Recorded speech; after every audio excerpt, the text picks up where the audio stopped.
right? And I mentioned the story of TED. TED has really effectively used its community to scale its organization very, very effectively. We have the Kickstarter community, we have the DIY drones community. Chris Anderson, who created, was the chief editor at Wired magazine, created this community of DIY drones where 40,000 drones enthusiasts from around the world collaborate to work on open source drones ideas. The US military has a $5 million Predator drone. This DIY drones community can produce a large amount of the functionality of that $5 million Predator drone, something like 98% of that functionality, for about $300, right? Because so many minds are contributing to the design of it. Now, granted, a lot of that 2% is the weaponry and advanced range finding and so on, but that's still an astounding capability that you can go from that much. So EXOs are often leveraging community and crowd to really scale outside their own organizational boundaries.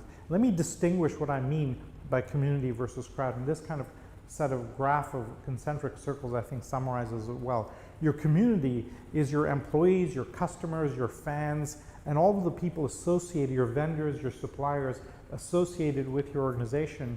An existing user, for example, would be part of that community. Outside that, you have everybody else. You have the general environment and you have the crowd as such.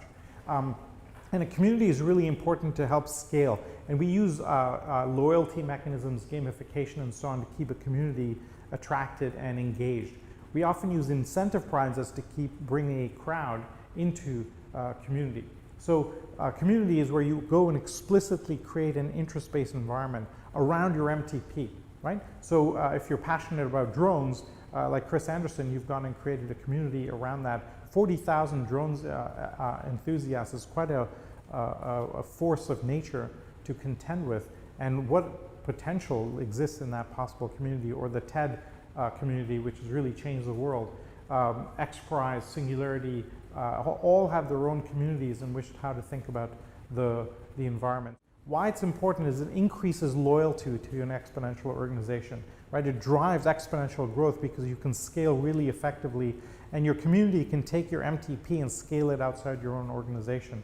It validates new ideas and learning. The community is a great sounding board and a test bed for this. It allows agility and rapid implementation of new ideas, and it amplifies your ideation. If you have some good ideas, the community will help amplify that very, very effectively.